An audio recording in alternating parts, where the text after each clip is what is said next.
reflected. If she never returned again to the castle, would she ever see him again?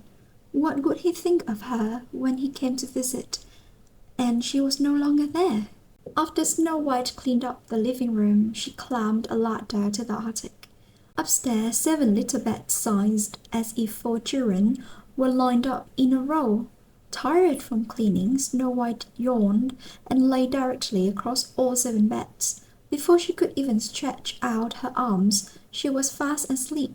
In the meantime, the 7 dwarfs were headed home from a long day of working in the jewel mines.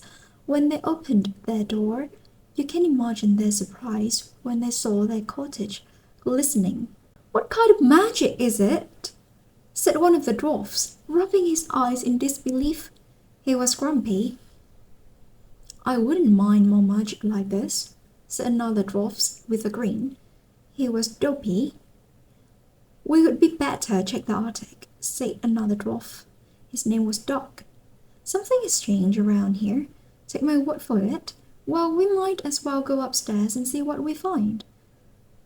Much to their surprise, lying across all their beds was a young lady with a sweet face, fast asleep. "Who are you?" said all the dwarfs at once. Snow White bolted awake.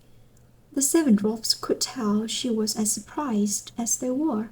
When everyone calmed down, they told their stories. Snow White learned their names: Bashful, Doc, Dopey, Grumpy, Happy, Sleepy, and Sneezy. She told them about life in the castle and her stepmother, that her stepmother had tried to get the huntsman to kill her, that the huntsman had told her she must escape into the woods, and that she could never go back home again.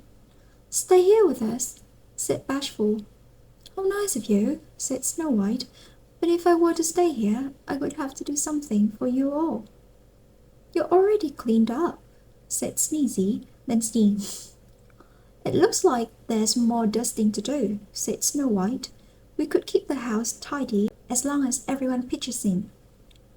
"I can teach everyone so they know what to do, and I would do my share too, of course." "That's fair," said Happy. "You bet," Snow White nodded. "There must be something else I can do for you," said Snow White.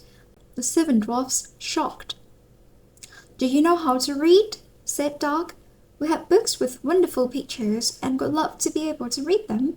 So it was agreed that Snow White would teach them all to read.